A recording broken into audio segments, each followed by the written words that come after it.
Hiding history. The Cusco Wall. Evidence of technological regression in Peru. The following assumption of traditional academia was legitimized when it found a theoretical underpinning in the work of 19th century biologist Charles Darwin. Human societies progress from primitive to civilized over time across a number of domains. Darwin observed the natural world and hypothesized that there were certain underlying laws, for example, natural selection, survival of the fittest, governing the evolution of species. His theory, however, was only about the biological world. Despite this, thinkers in other disciplines interpreted Darwin liberally, for example, social Darwinism, and applied his theory to diverse subject areas. The fields of history and anthropology are no exception. With some variations, these fields have been governed by the assumptions of this 19th century biological paradigm. This has resulted in a dominant but impotent model with limitations in explanatory scope and a rigid timeline, constructed with selective sampling, that holds in place the myth of unilineal progression. One of the phenomena that the traditional paradigm does not help explain is ancient megalithic construction. Indeed, as we look at certain ancient structures, for example, the wall at Cusco in Peru, the megalithic stone structures in New England, the underwater highway at Benimi, and most impressive, perhaps, the enormous megaliths at Yangshuan in China, we note that the inherent timelines and assumptions of this traditional approach do not allow us to situate these structures accurately in history.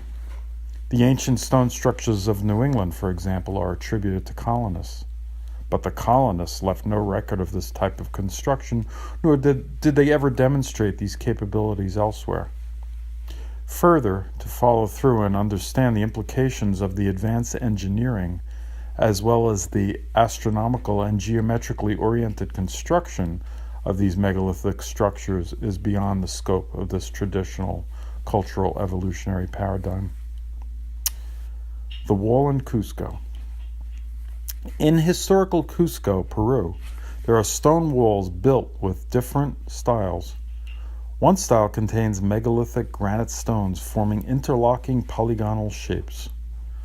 No mortar was used in fitting these stones together. All the stones are uniquely shaped and yet fit together with no discernible space between them. Their design is such that they have remained intact.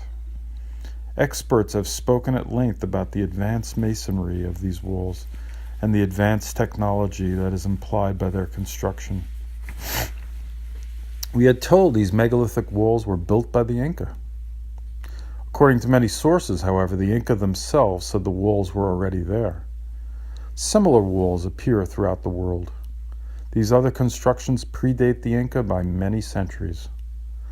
The walls at Cusco are important because they feature several styles of construction. One wall in particular, called the Inca Roca Wall, stands out due to the fact that all the styles of construction are stratified one on top of another. On the bottom of this wall are the large megalithic stones forming a foundation. Directly on top of these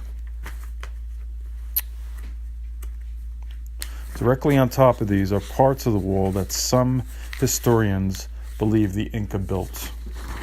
According to Brian Forrester, these are smaller, imperfectly shaped stones put together using adobe mud as a mortar binding material to keep the stones in place. There is nothing about this part of the wall which is technologically advanced. The next level seems even less advanced. It was allegedly built by the Spanish, who used straw and adobe mud that was shaped. It is a given that a wall can only be built from the bottom up in time. The highly technically advanced bottom layer is therefore the oldest in time. Subsequent layers clearly appear to be the product of builders with less technical skill and ability.